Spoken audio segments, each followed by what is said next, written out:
ETF index mutual funds నేర్చుకుని stock మార్కెట్లో రాణించాలనుకుంటున్నారా? వెంటనే ఈ నెంబర్కి కాల్ చేయండి. నమస్కారం, నేను రమారావి. ఒక కథ చెప్పుకుందామండి. బోధిసత్వుని కాలంలో, అంటే బుద్ధుని కాలంలో, ఆయన తాలూకు ఇద్దరు శిష్యులు, ఇద్దరు భిక్షకులు ఎక్కడికో వెళ్తున్నారట. ఇద్దరు కలిసి అంటే భిక్షాటనకు బయలుదేరారు. అలా వెళ్తుంటే ఏమైందట, మధ్యలో ఒక కాలువ వచ్చింది. కాలువ వచ్చేసరికి ఆ కాలువ దగ్గర ఒక అమ్మాయి నిలబడి ఉందట. ఒక 18-20 సంవత్సరాల అమ్మాయి. అమ్మాయి బిక్కమొహం వేసుకుని నుంచింది. ఒక 3-4 నెలల గర్భవతి, సన్నగా పొట్టిగా ఉంది. అయితే ఏమమ్మా ఇక్కడ నిలబడ్డావు అని అడిగారు.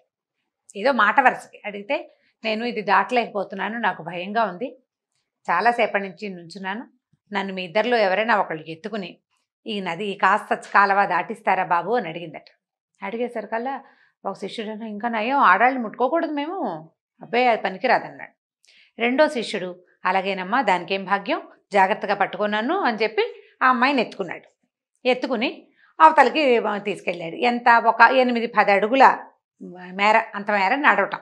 ఆ అమ్మాయి నీళ్ళల్లో దిగడానికి భయపడింది. గర్భవతి అవటం వల్ల మరీ భయం వేసినట్టుంది. సరే తీసుకెళ్ళాడు, దింపేశాడు. దింపేసేసరికి మొదటి శిష్యుడికి ఒళ్ళు మండిపోయింది. స్త్రీలను ముట్టుకోకూడదు, మనం సన్యాసులం, భిక్షుకులం, వీడేమిటి ఇలా ముట్టేసుకున్నాడు? అయ్యయ్యో, ఇప్పుడు వెళ్ళాక గురువుగారికి ఏం చెప్పాలో, అంటే వీళ్ళకి బోధిసత్వుడు బుద్ధుడే కాకుండా ఇంకా మధ్యలో చాలామంది గురువుగారులు ఉంటారు కదా, ఏం చెప్పాలి, మన దగ్గర ఉన్న పీఠంలో ఉన్న వాళ్ళంతా ఏమనుకుంటారు, వీడు ఇలాంటి పని చేశాడు, ఎలా ఈ పాపాన్ని కడుక్కోగలడు, చాలా ఆలోచించేస్తున్నట్ట. మల్లగుంతాలు పడిపోతున్నాడు లోపల. అడిగేయాలనుంది, తిట్టేద్దామనుంది, కేకలేద్దామనుంది, ఏమనాలో తెలియటల్లా. మొత్తానికి ఒక పావుగంట 20 నిమిషాలు నడిచాక పెగుల్చుకున్నాడు అనమాట లోపల నుంచి వస్తున్న ఉద్రేకాన్ని.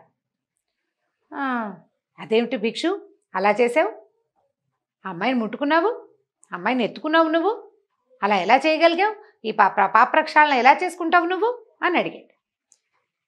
ఎత్తుకున్న ఆయన అన్నాడు, నేను ఇందాక ఎప్పుడూ ఆమెను దింపేశాను, నువ్వు ఇంకా మోస్తున్నావు ఆమెని, నేను దింపేశాను ఎప్పుడో అని నడిచి వెళ్ళిపోయాడు. ఇప్పుడు ఎవరు మోస్తారు, ఎవరు దింపుతారు? ఈ దింపటం, మోయటం అండి జీవితంలో చాలా అవసరం.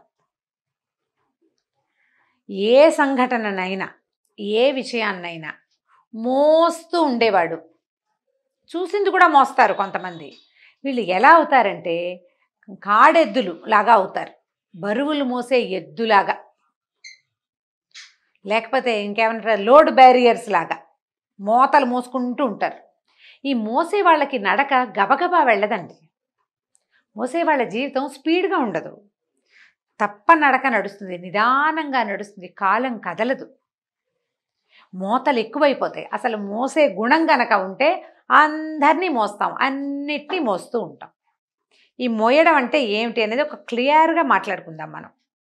ఏదైనా ఒక ప్రత్యేక సంఘటన, చిన్నతనంలో కూడా ఎవరైనా మనని చిన్నగా తక్కువ చేయటం, ఇంకొకరిని పెద్దని చేయటం, పిల్లల్ని కేకలేయటం, పిల్లల్ని కొట్టటం, చిన్నతనంలో జరిగిన దుస్సంఘటనలు, అబ్యూజింగ్ లాంటివి, అవి మనసులో ఒక చెరగని బలమైన ముద్రలు వేసుకుని ఉండిపోతాయి.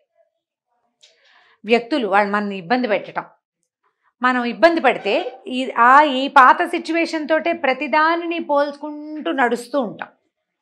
దాన్ని అక్కడ వదిలేస్తే అంత బేర్ చేయం, అంత ఎక్కువ ఉండదు. ఇప్పుడు ఈ వదిలేయటం కొంతమందికి వస్తుంది, కొంతమందికి రాదు. ఎవరికైనా చెప్పుకుని స్వాంతన పొంది వాళ్ళతోటి మాట్లాడి, ఇవి ఇలా జరుగుతాయి, దీనికి పెద్ద ఇంపార్టెన్స్ ఇవ్వక్కర్లేదని గనక మనం తెలుసుకుంటాం. అప్పుడప్పుడు పెద్దవాళ్ళకి చెప్తాం కదా, చిన్నప్పుడు తెలుసుకుంటే దాన్ని వదిలేయటం కొంతమంది మనస్తత్వం. పెద్దవాళ్ళకి చెప్పలేకపోయి లోపలే దాచుకుని భయంతో, బాధతో, బరువుతో అలా మోసుకుంటూ తిరిగేవాళ్ళు ఇంకొంతమంది.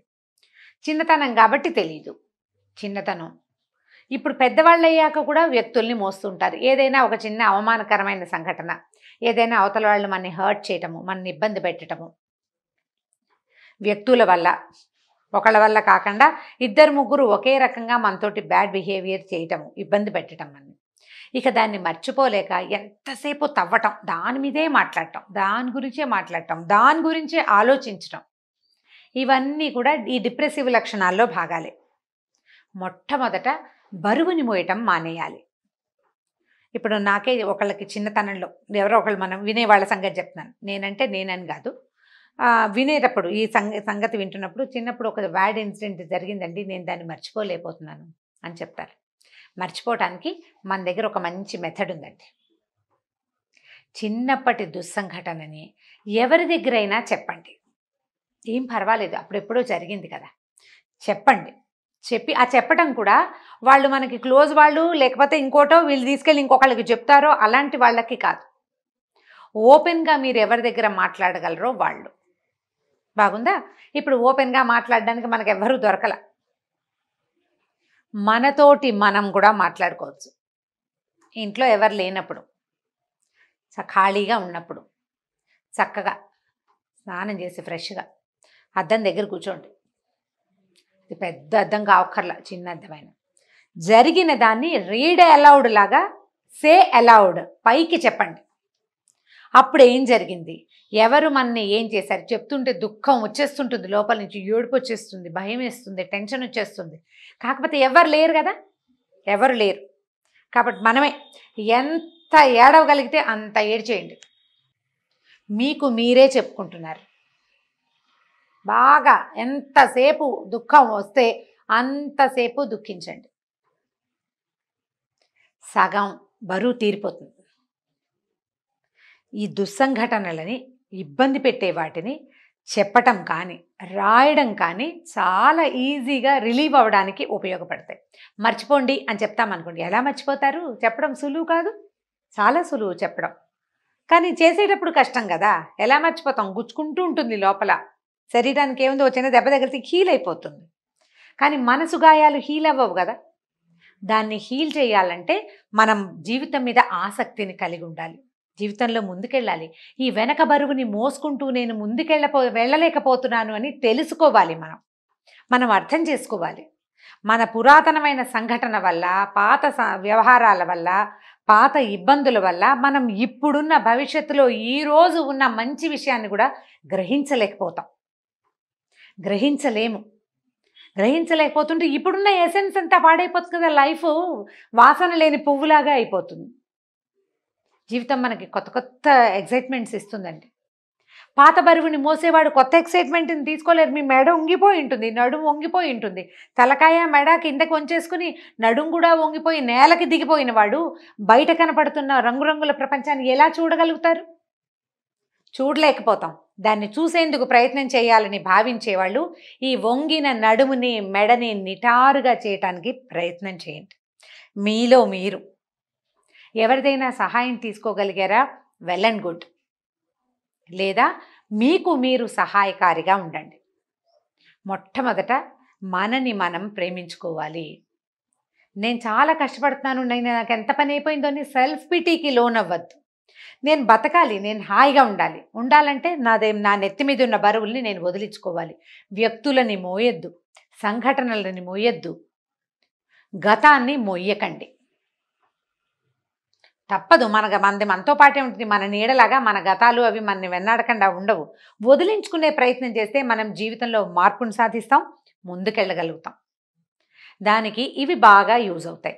ఇప్పుడు కొంతమంది ఏం చేస్తారంటే సాధారణంగా, అంటే మన సమాజంలో జరిగేదే చెప్తున్నాను, ఆధ్యాత్మికత వైపుకి మళ్ళుతారు. ఈ ఆధ్యాత్మికత అంటే నిజంగా డీపెస్ట్ ఆధ్యాత్మికత అంటే స్పిరిచువాలిటీ అని అనడానికి వీల్లేదు. దాన్ని అక్కడికి వెళ్ళకుండా ఏం చేస్తారు, భగవంతుడు, గుడి, గోపురం, పూజ ఏదైనా చదువుకుంటూ ఉండటం. ఇవి కూడా మళ్ళీ బరువులు అయిపోతాయి. ఏదైనా తప్పు చేశానేమో, ఏదైనా పొరపాటు చేశానేమో, అదేదైనా అవగానే దీనివల్లేనేమో అని భయం. ఇంకా చదువుదాం, ఇంకోటేదో పెట్టుకుందాం అని జీవితాన్ని ఇంకా క్లమ్జీగా చేసేసుకుంటాం. ఏ బరువు వల్ల మనం ఈ భగవంతుడి వైపు మళ్ళుతున్నామో, అంటే స్తోత్రాలు పూజల వైపు మళ్ళుతున్నామో, ఆ బరువుని వదిలించుకోండి. ఒకవేళ నిజంగా మీకు తత్వజ్ఞానం కావాలి, భగవద్జ్ఞానం కావాలంటే పూజా పునస్కారం భగవద్ధ్యానాన్ని భగవంతుడి వైపుకి తీసుకెళ్ళవమని. అవి తాత్కాలికం, చాలా చిన్నవి. ఈ పూట ఆకలిస్తే ఈ పూట అన్నం తిన్నట్టు. ఫ్యూచర్ ఆలోచించడానికి అందులో ఏం వ్యవహారం లేదు. అది ఆలోచించాలంటే వేరే సంగతి ఉంది. దానికి ప్రస్తుతపు ఈ మానసిక ఒత్తిడిని తట్టుకోవడానికి మనం తాత్కాలికమైన దాని వైపుకి మళ్ళుతున్నాం. జనరల్గా చేసేదే, మనకు టెన్షన్ రాగానే నేనైతే ఆపదామపహర్తాన 100 సార్లు చదివేసుకుంటాను, లేకపోతే ఏ పంచాయతీ స్తోత్రమో చదివేసుకుంటాను. నేను కూడా చేస్తాను. అది వదిలేయాలి. అక్కడ వదిలేసేయాలి ఆ రోజుకి. అప్పటికి శాశ్వతంగా అదే పరిష్కారంగా భావించద్దు. మొట్టమొదట మిమ్మల్ని మీరు ప్రేమించుకోండి. నేను కుంగిపోతున్నాను ఈ పాత వ్యవహారాలతోటి, పాత బాధలతోటి, చిన్నప్పటి ఇబ్బందులతోటి, లేదా ఇతరులు ఎవరైనా అవమానిస్తే దానివల్ల నేను కుంగిపోతున్నాను. ఈ కుంగుబాటు నుంచి నేను బయటకు వచ్చి నా జీవితాన్ని నార్మల్గా చేసుకోవాలని మిమ్మల్ని మీరు ఏమనాలంటే సరిగ్గా మోటివేట్ చేసుకోండి. మీ మోటివేషన్కి ఇలాంటి మాటలు ఏవైనా ఉపయోగపడతాయి. ఇలా కనుక ముందుకెళ్తే మీకు కుంగుబాటు ఉండదు. దానివల్ల మీతో పాటు మీ చుట్టూతా ఉన్న ప్రపంచం అంతా కూడా హాయిగా ఉంటుంది. లేకపోతే మనం కుంగిపోయి మనతో పాటు ఉన్న ఇతరులను కూడా కుంగుబాటుకు లోనయ్యేలాగా చేస్తామండి. మనతో జీవితం ఇంట్రెస్టింగ్గా ఉండదు. పక్క వాళ్ళకి, మన పిల్లలకు కూడా ఇంట్రెస్టింగ్గా ఉండదు. వాళ్ళు భరించలేరు. ఎంతసేపు అమ్మ కుంగిపోయే ఉంటుంది అనుకుంటారు. అమ్మే కాదు, నాన్న కూడా. ఇప్పుడు చిన్నప్పుడు నేను చాలా కష్టాలు పడ్డాను అని చెప్పకూడదు. అందరికీ ఉంటాయి. రకానికి ఒక కష్టం ఉంటుంది. అది న్యాచురల్, ఇది సహజం. ఇలా అవుతుంది. నేను ఇప్పుడు బెటర్గా ఉన్నాను అని కనుక భావించారా, సింపుల్గా లైఫ్ చేంజ్ చేసుకోవచ్చు. ఈ రకంగా ప్రయత్నించి చూడండి. ఈ వీడియో కనుక మీకు నచ్చినట్లయితే లైక్ చేయండి, షేర్ చేయండి. మరిన్ని వీడియోస్ కోసం మా ఛానల్ని సబ్స్క్రైబ్ చేసుకోండి.